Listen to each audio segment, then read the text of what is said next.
Fashion design light house से जुड़े अधिकांश महिलाओं और कुछ युवकों में लोकप्रिय प्रशिक्षण है।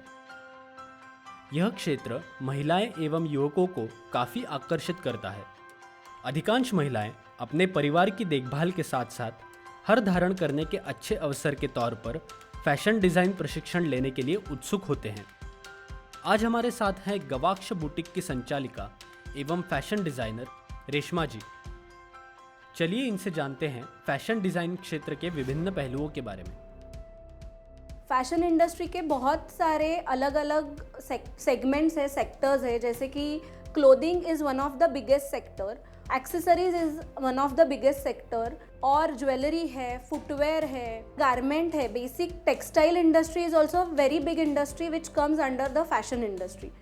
कोई भी इंडस्ट्री के लिए सबसे इम्पॉर्टेंट है कंसिस्टेंसी, और उसके लिए थोड़ा ज्योमेट्री का नॉलेज भी। मतलब अगर आपको ब्लाउज़ 1 मीटर के कपड़े में काटना है तो उसके लिए मुझे कैसे उसको फिट करना है, उसमें उसकी बॉर्डर मुझे यहाँ से यहाँ लगाई है पर मुझे डिज़ाइन के हिसाब से कहीं और लगानी है, तो उसी साइज़ के कपड़े में मुझे ये कैसे फिट इन करना पड़ेगा, उसके लिए थोड़ा सा ज्योमेट्री का नॉलेज चाहिए। पर वो कैसे है, वो बाय एक्सपीरियंस आपको आ ही जाता है। तो एक्सपीरियंस करने के लिए आपके हाथ से उतने बार वो ब्लाउज़ स्टिचिंग का काम, ड्रेस स्टिचिंग का काम और कोई भी गारमेंट स्टिचिंग का काम होना चाहिए। इस क्षेत्र से जुड़ने के लिए कौन से कौशल और किस तरह का रवैया होने की आवश्यकता होती है, चलिए रेशमा जी से अधिक समझने का प्रयास करते हैं। होना चाहिए एक जगह पे बैठ के 7-8 घंटे आपको काम करना है, ये आपको माइंड में पहले क्लियर करना पड़ेगा। ये काम ऐसा है कि जितना आप एक्सपीरियंस से करते जाओगे उतना आपका फिनेस बढ़ने वाला है। जितना काम करोगे उतना काम आपका अच्छा बनने वाला है, इसलिए लगन से, डेडिकेशन से काम करना चाहिए। एक फैशन डिज़ाइनर के तौर पर अपने उत्पादों में उत्तमता एवं गुणवत्ता लाना सफलता के लिए महत्वपूर्ण है। चलिए जानते हैं कि रेशमा जी की इस बारे में क्या सलाह है। So what is the difference between that 99 का कुर्ता और 300 रुपये वाला kurta? If you see that neatly और डिटेल में आप देखोगे तो उसकी स्टिच लाइन से आपको देखना पड़ेगा कि दोनों की स्टिच जो मारी हुई सिलाई है वो भी अलग अलग तरीके से मारी है, उसमें भी फिनेस है, एक नीटनेस आपको दिखाई देगा। वो डिफरेंस आप एक्चुअल जब सेम कपड़े में 2 कुर्ते देखोगे तो आपको पता चलेगा। उसके साथ मटेरियल की क्वालिटी, मतलब नॉट ओनली कपड़े की मटेरियल, धागा आप यूज़ कर रहे हो, जो बटन्स आप यूज़ कर रहे हो, जो एक्सेसरीज अलग से लगती है ऊपर से लगाते हैं वो आप जो यूज़ कर रहे हो, उसकी भी क्वालिटी। आज एक अच्छे फैशन डिज़ाइनर के लिए अच्छे गुणवत्ता का मटेरियल खरीदना आवश्यक है। आइए जानते हैं कि किस तरह अच्छे मटेरियल की खरीदारी की जा सकती है। तो ये डायरेक्टली रेडी रेकनर आपको कोई भी देने नहीं वाला है, ये आपको ही ढूंढना पड़ेगा। आपके कान हमेशा खुले रखने पड़ेंगे, आँख हमेशा खुली रखनी पड़ेंगी। You have to become like a sponge, आपको ऑब्जर्वेशन बढ़ाना पड़ेगा। बुटीक में एक फैशन डिज़ाइनर किस तरह के विभिन्न कार्य करते हैं?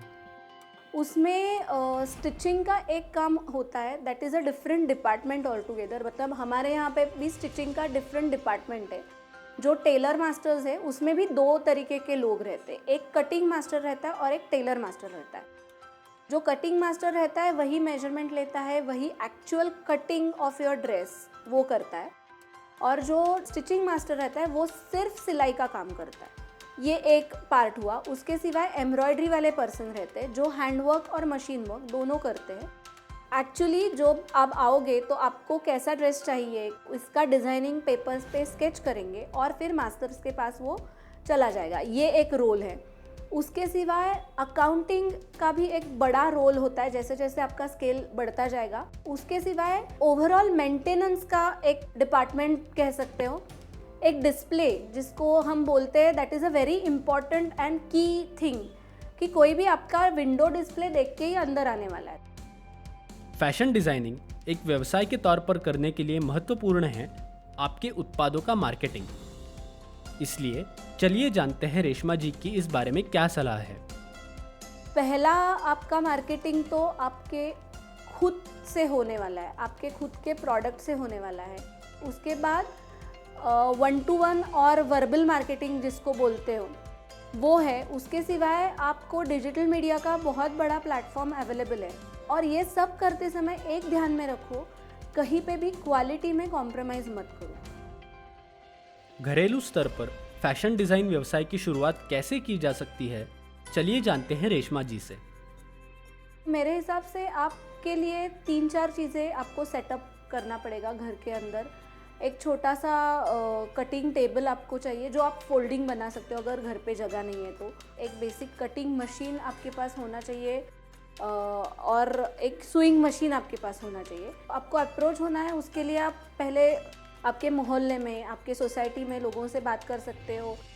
और ध्यान रखो कि कमिटमेंट पे ध्यान रखो, मतलब अगर आपने किसी को कहा है कि मैं 20 तारीख को मैं आपको देने वाली हूँ, तो ध्यान रखो कि आप 20 तारीख को क्वालिटी मटेरियल यूज़ करके दे रहे हो।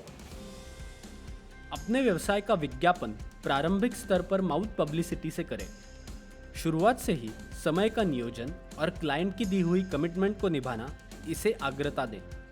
छोटे छोटे कार्यों से शुरुआत करें, जैसे कि पहले अल्टरेशन, फॉल पिको, बिडिंग इत्यादि काम करें, फिर कपड़े सिलना, बड़े बुटीक से ऑर्डर लेना और फिर कपड़ों की डिज़ाइनिंग करना। इस तरह आगे बढ़ें। अपने व्यवसाय को बढ़ाने के लिए डिजिटल मार्केटिंग का इस्तेमाल ज़रूर करें।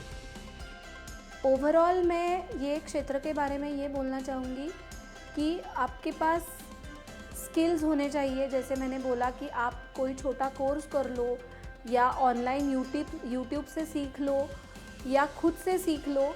और आप जब कॉन्फिडेंट हो कि ये 4 चीज़ें ही मैं कर पा रही हूँ और ये मैं बहुत ही अच्छे से कर पा रही हूँ, so start taking orders of that. First thing.